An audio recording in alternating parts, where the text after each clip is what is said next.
Raise of hands. How many of you are parents here? Well, how do you wake up your sleeping child every morning?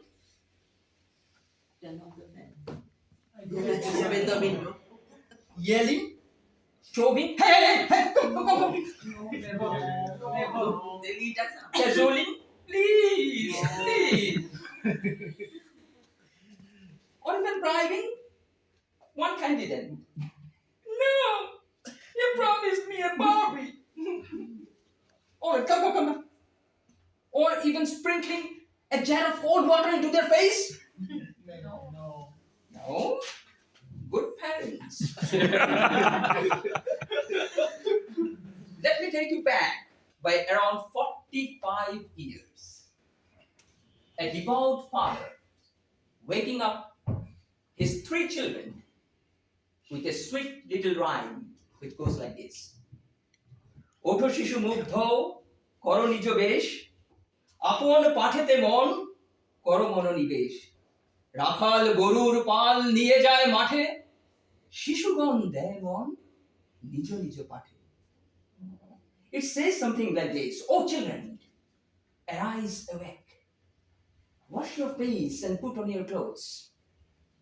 In the silence of the dawn, as farmers take their cattle to the field, you take your focus into your books. It was with this rhyme from my father's lips as to wake up every morning at 4:30 a.m. since I understood spoken language.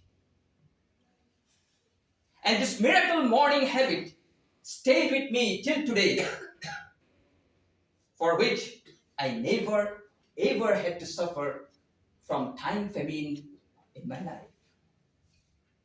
Good morning, fellow Toastmasters and dear guests. If my father was my first mentor, my second mentor was my teacher, my guide, the architect of my professional life, Dr. J.N. Sharma. Let me tell you a story from the early days in my profession. It was in 2002. I done my pediatrics MBA and started my own private practice. One day, my teacher called me. Can you come to my home? An hour later, I was sitting there, face to face with him, on spot, and he asked me a question. Saumendu, have you taken any commission from any laboratory by now? I was stunned. The question came like a bolt from the blue. A fog of panic nearly suffocated me. I did not want to lie, so I chose silence as a retreat. Why are you looking down? Are you ashamed of yourself? I nodded. As tears started to roll down my eyes. Then don't do anything that forces you to look down. Live a life of honesty and integrity. And you can always move with your head held high. Friends, we all make mistakes. We all fall prey to the upsharas of temptations. And moments like these inspire us not to deviate from our chosen path. Let me introduce my third mentor. Someone who taught me how to deliver a speech. Someone who taught me how to bring emotions in my speech. Someone who taught me where to search for interesting contents in a speech. My wife.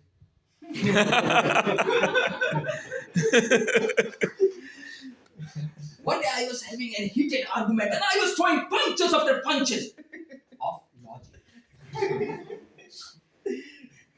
And she was just sitting there. And she just listened. And listened.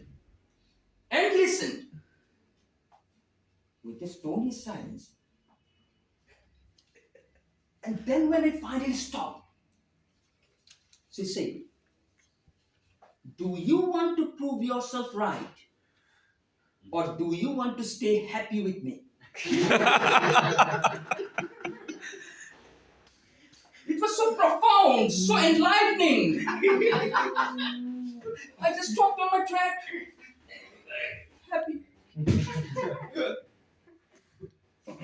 32 years of my life, I was always a right man.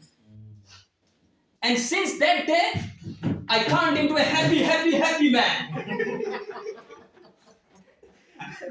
And this reminded me of a famous quote by Thomas Huxley, who said, it's far better for a man to go wrong in freedom than to go right in chains. Ladies and gentlemen, there are many definitions of mentor. Textbook says mentor is an experienced and trusted advisor. But for me, a mentor is someone who can inspire a decisive decision or habit at the critical juncture of your life. My father gifted me the opulence of time in my life since I was a toddler.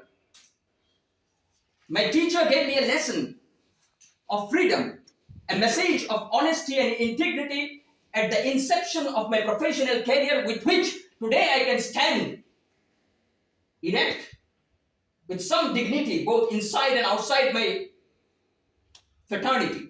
My wife gave me the best life lesson right at the genesis of my family life. Today, the world needs more dancing couples rather than wrestling matches. What is your take on it? Toastmasters, right or happy? Happy.